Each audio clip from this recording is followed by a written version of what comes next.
Allahumma rahamna bil Qur'an. Alhamdulillahi Rabbil Alamin.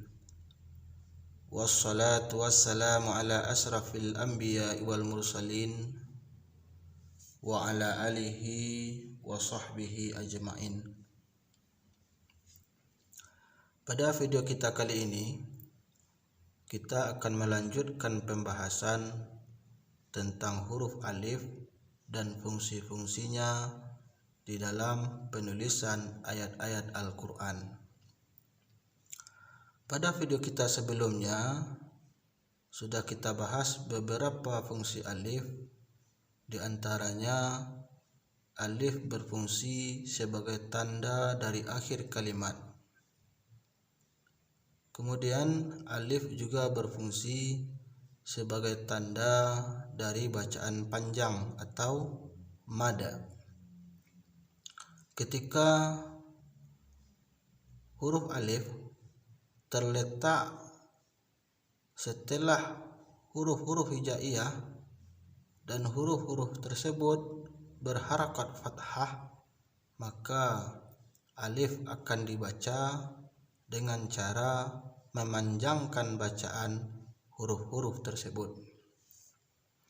Ketika huruf-huruf tersebut adalah huruf-huruf hijaiyah selain huruf hamzah, maka bacaannya dipanjangkan dan nama dari bacaan tersebut adalah mad tabi'i. Akan tetapi ketika huruf alif terletak setelah huruf hamzah, maka bacaannya disebut dengan mad badal. Akan tetapi bacaannya sama-sama dibaca panjang. Alif berfungsi sebagai tanda dari mad atau bacaan panjang. Kemudian pada video kita kali ini kita akan membahas fungsi alif yang lain, yaitunya alif sebagai ziyadah atau sebagai tambahan. Maksud dari tambahan atau ziyadah ini adalah alif berfungsi hanya sebagai huruf tambahan. Di dalam sebahagian kalimat di dalam Al-Quran ada kalimat-kalimat tersebut yang memiliki penambahan huruf, yaitunya huruf alif di dalam penulisannya. Kita ulangi, hanya di dalam penulisan. Ketika huruf alif hanya menjadi huruf tambahan di dalam penulisan, maka huruf alif tersebut tidak lagi berfungsi sebagai huruf atau tanda dari bacaan mada. Dia tidak akan berpengaruh kepada huruf sebelumnya. Dapat kita artikan huruf alif yang berfungsi sebagai penambahan atau ziyadah ini, huruf alifnya tidak dibaca, sehingga bacaan huruf sebelumnya meskipun huruf tersebut berharakat fathah, maka huruf-huruf tersebut tidak akan dibaca panjang. Kemudian bagaimana cara kita membedakan mana huruf alif yang berfungsi sebagai tanda dari bacaan mad atau panjang, atau hanya huruf alif yang ditulis sebagai ziyadah atau sebagai tambahan huruf dalam kalimat. Untuk membedakannya, biasanya di dalam penulisan Al-Quran akan ada tanda bulatan kecil di atas huruf alif tersebut yang menandakan bahwa alif itu bukanlah alif tanda dari mad atau bacaan panjang, melainkan alif tersebut adalah huruf ziyadah atau huruf tambahan saja di dalam penulisan kalimat tersebut. Kemudian tanda bulatan ini disebut dengan sifir. Ketika tanda bulat tersebut bulat sempurna, seperti huruf O, mungkin dalam bahasa kita di Indonesia seperti huruf O yang ditulis kecil dan halus, bulatnya sempurna, maka nama dari bulatan tersebut istilahnya adalah sifir mustadir. Sifir tanda tambahan, mustadir bulat sempurna. Kemudian tanda sifir bulatan di atas huruf alif ini ada dua, ada nanti namanya lagi, yang satu lagi namanya sifir mustatil. Ketika bulatan ini tidak sempurna, bulatannya berbentuk lonjong. Insyaallah nanti akan kita bahas. Untuk pembahasan kali ini kita hanya akan membahas sifir mustadir, tanda bulatan sempurna yang terdapat di atas huruf alif, menandakan bahwa alif tersebut adalah huruf tambahan di dalam penulisan. Alif tersebut tidak dibaca dan tentunya tidak akan berpengaruh kepada huruf sebelumnya meskipun huruf sebelumnya berharakat fathah. Mari kita lihat beberapa contoh di dalam Al-Quran huruf alif yang berfungsi sebagai ziyadah atau huruf tambahan di dalam penulisan kalimat, seperti yang terdapat dalam surat Al-A'raf ayat 103 dalam kalimat wa malaihi fadzalamu.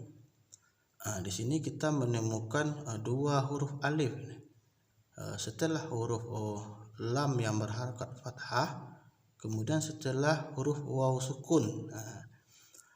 Kalau setelah waw sukun ini huruf alif ditulis sebagai tanda akhir dari kalimat. Fadzalamu, ini satu kalimat, akhir dari kalimat tersebut ditulis alif sebagai tanda. Kemudian setelah huruf lam ini alif sebagai ziyadah, sebagai huruf tambahan saja di dalam penulisan, dengan tanda adanya bulatan kecil di atasnya, maka huruf alifnya tidak dibaca, tidak berpengaruh kepada huruf lam meskipun huruf lamnya berharakat fathah. Tidak sama dengan bacaan mat tabi'i. Kalau mat tabi'i tentunya akan kita baca panjang dia, ya.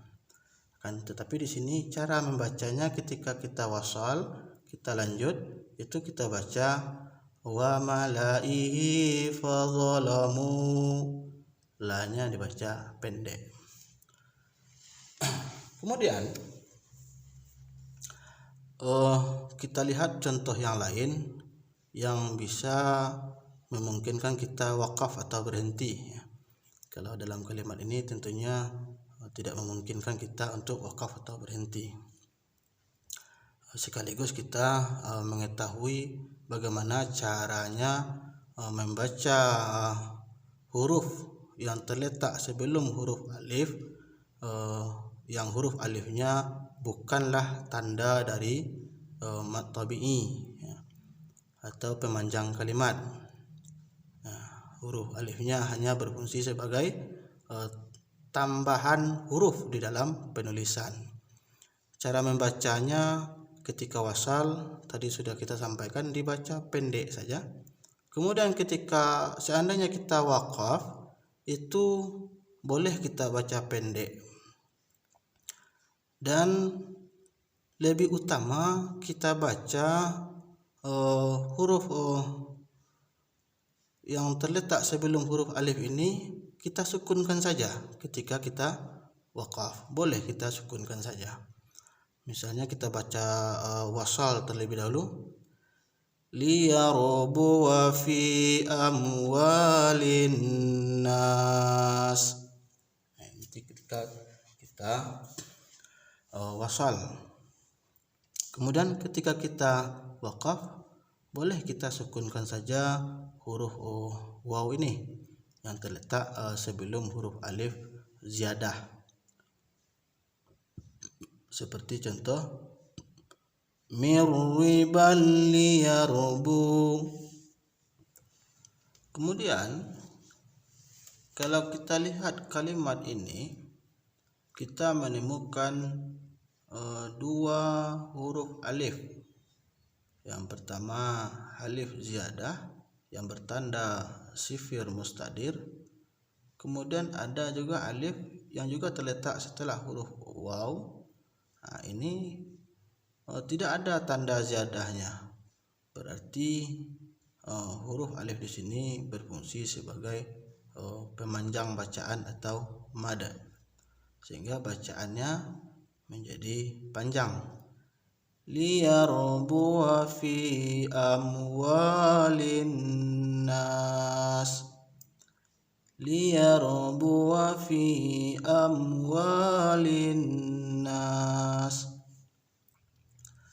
Itu nampak sekali perbedaannya. Sama-sama terdapat pada setelah huruf waw, ya. Tetapi wa yang pertama dibaca pendek, wa yang kedua dibaca panjang 2 harakat. Karena dalam kalimat liyarbua alifnya adalah alif ziyadah. Tandanya ada bulatan sempurna yang disebut dengan sifir mustadir. Sementara pada amwa, wa-nya alifnya tidak ada tanda ziyadah. Berarti alif yang tidak ada tanda ziyadah ini adalah huruf alif yang berfungsi sebagai tanda bacaan panjang atau mad.